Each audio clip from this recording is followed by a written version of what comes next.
మనం ప్రతిరోజు కూడా కార్తీక పురాణాన్ని చాలా సంక్షిప్తంగా తెలుసుకుంటున్నాం కదా! ఆ క్రమంలో ఈ రోజున కార్తీక పురాణంలో ఉన్నటువంటి 13వ అధ్యాయ విశేషాల గురించి తెలుసుకుందాం.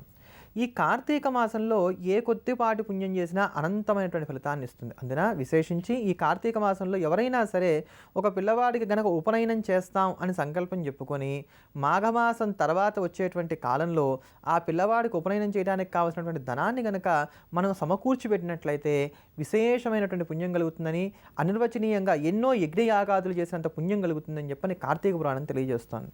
ఈ కార్తీక మాసంలో కనుక కన్యాదానం చేసినట్లయితే అశ్వమేధ యాగములు అనంతంగా చేసినటువంటి పుణ్యాన్ని కలిగి శాశ్వతంగా స్వర్గసుఖాలు అనుభవించడానికి అవకాశం ఉంటుందిట. దీన్ని వివరిస్తూనే ఒక కథను కార్తీక పురాణం పేర్కొంటోంది. ఒకానొకప్పుడు సువీరుడు అనబడేటువంటి ఒక మహారాజు గారు శత్రువుల వల్ల రాజ్యాన్ని కోల్పోయి అడవుల్లో ఉంటుండగా ఆయనకు ఒక కుమార్తె పుట్టింది. ఆ కూతురు కొంచెం యవ్వనంలోకి రాగానే ఒకానొక బ్రాహ్మడు విశేషంగా ధనాన్నిచ్చి రాజుగారిని సంతోషపెట్టి ఆమెను వివాహం చేసుకున్నాడు. ఇలా తన కూతురుని అమ్ముకోగా వచ్చినటువంటి ధనం ఏదైతే ఉందో, అంటే కన్యాశుల్కం ఏదైతే ఉందో, దానితోటి రాజు చాలా ఆనందంగా కాలం గడుపుతూ ఉంటే ఒక యతీశ్వరుడు అటుగా వచ్చి ఈ రాజు వృత్తాంతాన్ని అంతా తెలుసుకొని, నాయనా నువ్వు చాలా తప్పు చేశావు, ఇలా కన్యా విక్రయం చేయకూడదు, ఇలా కన్యాశుల్కం తీసుకోకూడదు, ఏ రూపంలో అయినా సరే వరుడు కానీ వధువు కానీ కట్నాన్ని తీసుకొని వివాహం చేసుకున్నట్లయితే కనుక వాళ్ళు నరకంలో పడతారు. ఇప్పటికన్నా నా మాట విను, నీకు రెండో కూతురు ఉంది కదా, ఇదిగో మంచి కార్తీక మాసం, కార్తీక మాసంలో తెలిసి కానీ తెలియక కానీ కన్యాదానం చేసినట్లయితే ఎన్ని పాపాలున్నా కూడా క్షమించిపోతాయి కనుక వెంటనే ఆవిడ ఎవరైనా మంచివాడికి ఇచ్చి యోగ్యుడికి ఇచ్చి పెళ్లి చేయని చెప్తే ఈ రాజు వినలా.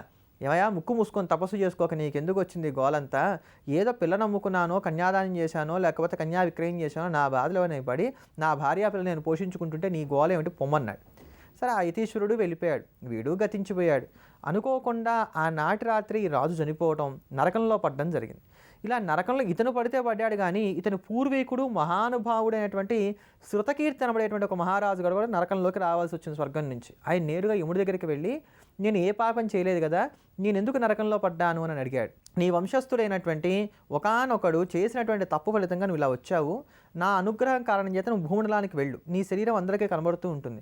అతనికి ఉన్నటువంటి రెండో కూతుర్ని యోగ్యునైనటువంటి వాడికి కన్యాదానం చేయించు. కార్తీక మాసంలో కన్యాదానం చేయించిన కారణం చేత నీకు అతనికి ఇద్దరికి కూడా మళ్ళీ తిరిగి స్వర్గం లభిస్తుందని చెప్పగానే అదే ప్రకారంగా శృతకీర్తి మహారాజు గారు చేయించి అందరినీ కూడా ఉద్ధరించాట. అందుకని తెలిసి కానీ తెలియక కానీ కార్తీక మాసంలో కన్యాదానం చేసినట్లయితే, తమ కూతురికి వివాహం చేసినట్లయితే కనుక ఇటు 7 తరములు అటు 7 తరములు చక్కగా వర్ధిల్లుతాయి, అందరూ కూడా స్వర్గసుఖాలను అనుభవించగలుగుతారని చెప్పని కార్తీక పురాణం తెలియజేస్తోంది.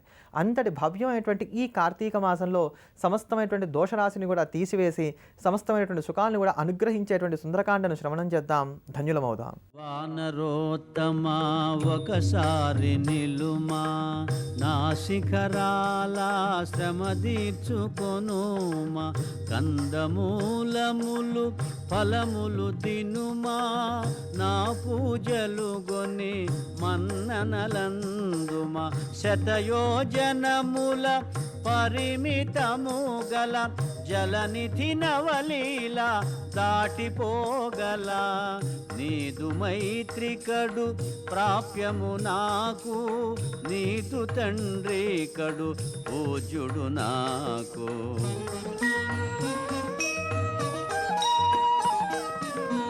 పర్వతోత్తముని కరమున నిమిరి పవనతనయుడు పలికెను ప్రీతిని, ఓ గిరీంద్రమా సంతసించితిని, నీ సత్కారము ప్రీతినందితిని, రామకార్యమై ఏగుచుంటిని, సాధిల్చు వరకు ఆగనంటిని, నే పోవలే క్షణమెంతో విలువలే, నీ దీవెనలే నాకు బలములే, శ్రీ హనుమాను గురుదేవులు నాయద పలికిన సీతారామ కథ, నే పలికెద సీతారామ కథ.